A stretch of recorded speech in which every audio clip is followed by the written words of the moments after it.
Good morning, good afternoon, good evening, everybody. Listen, I was watching a video and I shared it with some people here in the office. I wanted their opinion on it, see if they noticed what I noticed. So the video had a guy walking with a girl, and the caption was something about their second date. This is where I take her for our second date. And I guess it was an expensive restaurant. I don't know. I wasn't familiar with the restaurant. And they were walking down the sidewalk, and she said something like, oh, this is what we doing for our second date. And so they go in, they're standing at the concierge, and they get seated, and she proceeds to order the most expensive stuff on the menu. And I was asking people what they thought about it. They were like, oh, she's inconsiderate, she's selfish, she's for the streets, all this stuff. But nobody seemed to notice that somebody was filming them walking down the sidewalk. Somebody filmed them walking up to the concierge. Somebody was filming them sitting down there having dinner. And this is all supposed to be normal. This isn't a movie. That means all of this is staged. And I was like, nothing is real anymore. What is real? What can we watch that is genuine? It's irritating. You know, everything, even the stuff on the airplane. This is happening on the plane, and it's all staged. Everything is staged.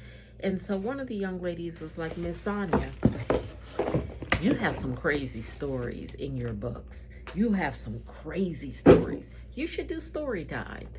And I thought at first, this is stupid.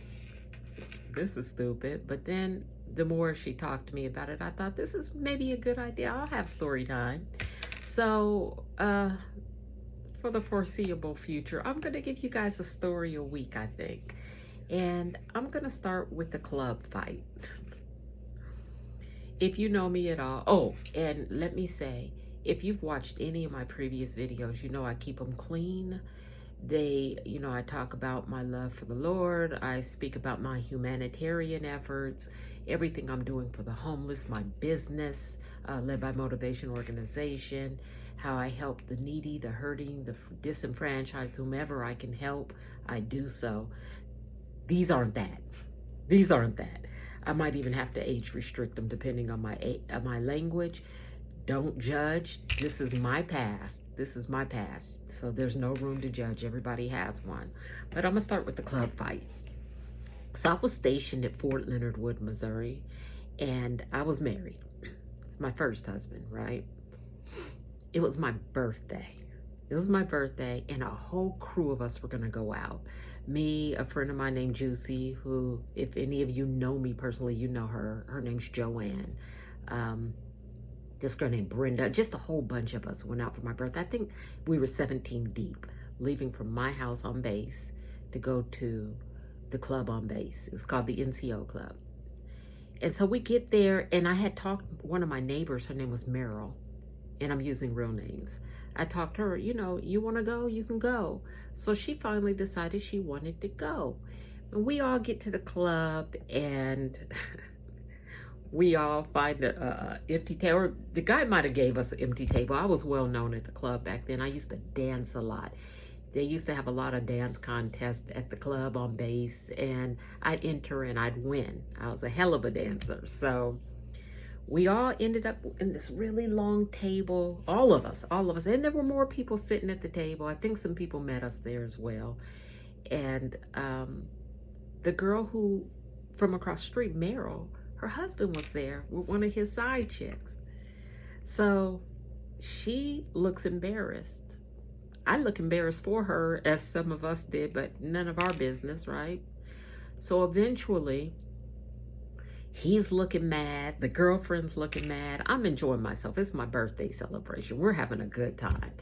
And I was on the dance floor. I came off the floor, and Meryl tells me, I gotta go home.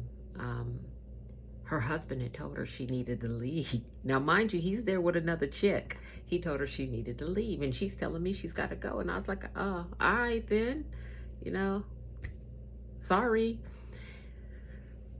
I was her ride, and I told her, I know you don't expect me to leave my birthday celebration to take you home because your husband wants you to go home. That's not happening. So she ended up being stuck there. She didn't take a cab home, no Ubers. She didn't take a cab. She waited on us. So at the end of the night, we're all talking and drinking and laughing. We're half drunk.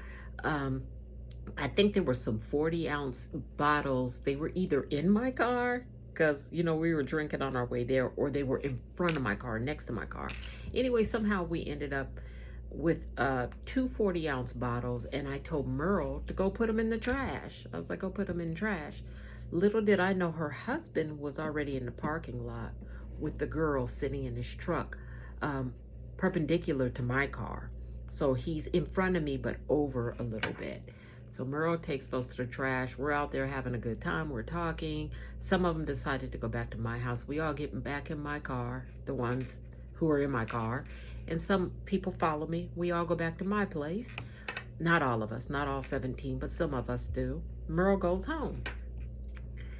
So next thing I know, a few days pass and Juicy calls me. And she's like, girl, I got a phone call from...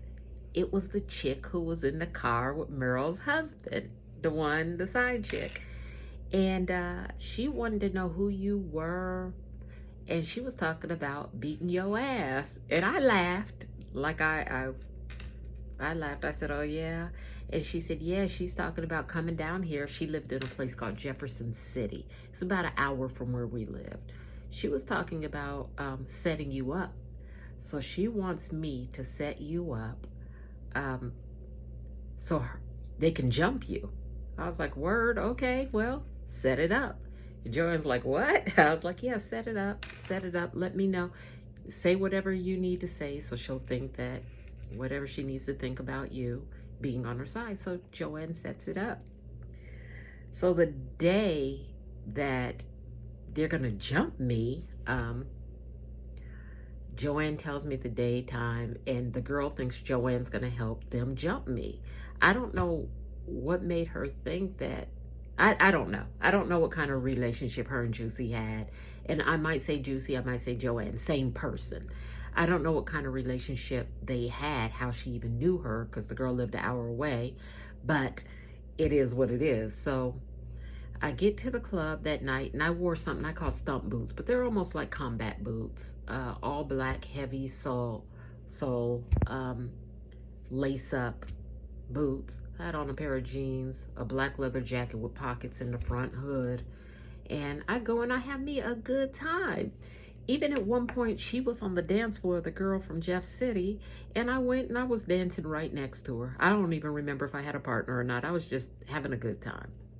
So at the end of the night, I already told you guys I was well known in that club. I'm talking to the bouncers. Most of the people are already outside. And I see somebody walk in, they walk through, and they walk back out. And I realize, okay, they're seeing if I'm still here. So I finished talking to him, and I'm leaving, and there's a whole crowd of people down. I mean, a whole crowd of people. I see Juicy. I see the girl who told Juicy to get me there, and I see a whole bunch of other people. So I walk down the steps, and immediately the girl starts yelling in my face. Now, a couple of things I don't do. I don't raise my voice. I don't yell. I don't do a back and forth, and I don't argue. I just don't. So she's going off talking about, I gave Merle, the neighbor, a bottle, told her to go bust her in her head. This is the story she's told these people. And I was like, you're lying. You're lying. You know, what are you talking about? So she's just going off, and I'm looking at the people around, and she mushed me. She mushed me. And that's all it took. I grabbed her by her face first. I have a thing with choking people, but I didn't grab her by her neck. I tried to grab her face, and she moved, and I just, bam, hit her. She stumbled back a little bit, and I mean, I'm just hitting, and next thing I know, somebody hits me in the back of my head. And so I turn around and there's another girl, and it's like two of them are on me, but I am fighting. I'm fighting, I'm throwing.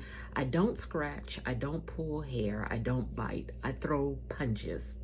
I come from that kind of family. I'm military. My dad was, believe it or not, the first black man to have his hands and feet certified, from what I know, as weapons. Now that's just common. But my father was a 6th degree black belt. We were in boxing.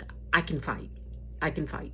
And so I'm fighting. And then there's another girl. And I'm like, okay, so Joanne, Juicy, she somehow, I don't know when she did this, but she went to her car, took her wig off. You guys, she had a fake tooth. She took her tooth out. She came back with a table leg. And the whole fight stops like it's a movie scene. She yells, y'all bitches want to jump somebody? Y'all bitches want to jump somebody? Nobody's fighting anymore. Joanne's like, bitches, jump me, jump me. And one of them was like, we thought you were a girl, Joanne, or Joe. They think they called her Joe. She was like, you bitches not wrong. Fuck y'all. That's my girl. That's my girl. Y'all want to jump somebody, jump me. Nobody's moving. Me, the girls, nobody. There was 5 of them, by the way. So nobody's moving. And Juicy was like, are we done? My ass was like, hell no. Bam! Pulled off and socked the first girl. Socked her so hard she fell. I grabbed her by her head and was dragging her.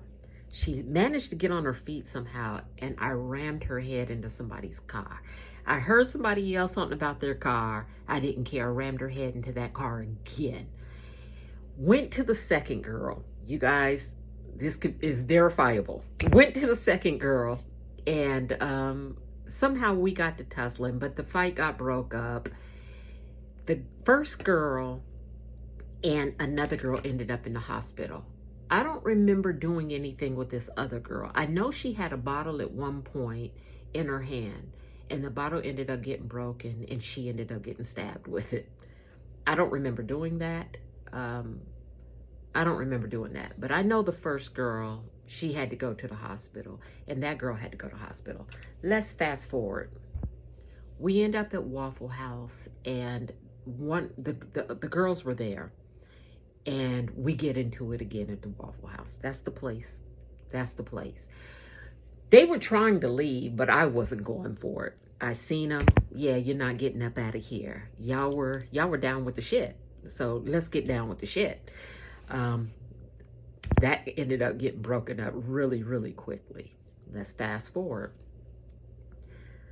I get notification, and I don't remember how. I don't remember if it was my commander, if it was my husband's commander at the time, but I got notification I needed to be seen, you know, by the commanders. So I don't remember the day, the time, any of that, but I remember walking into this place, and there were 3 people sitting at a table. And I walk in, you know, you salute. They were officers. Told me to sit down, and they started asking me about this fight. I'm like, what the hell? So they're asking me, and I'm snitching. I'm like, you know, this dude, this married man brought these girls on base. They had no business being on base. He signed them in to come jump me. They signed, you know, I'm thinking I'm gonna get this man in all kinds of trouble. Not. I got in trouble. Not only did I get in trouble, my ex-husband got in trouble for not having control over his wife because he was a higher rank than I was. I stayed in trouble, y'all. I never made rank. But, yeah, I got in trouble, and I was so mad on the way out, I flipped the table. I was heated. Got in trouble for that, too. I got in so much trouble. But their whole reasoning, which makes sense today, but back then, it didn't, was I knew they were coming. I knew they were coming, and I should have stayed home.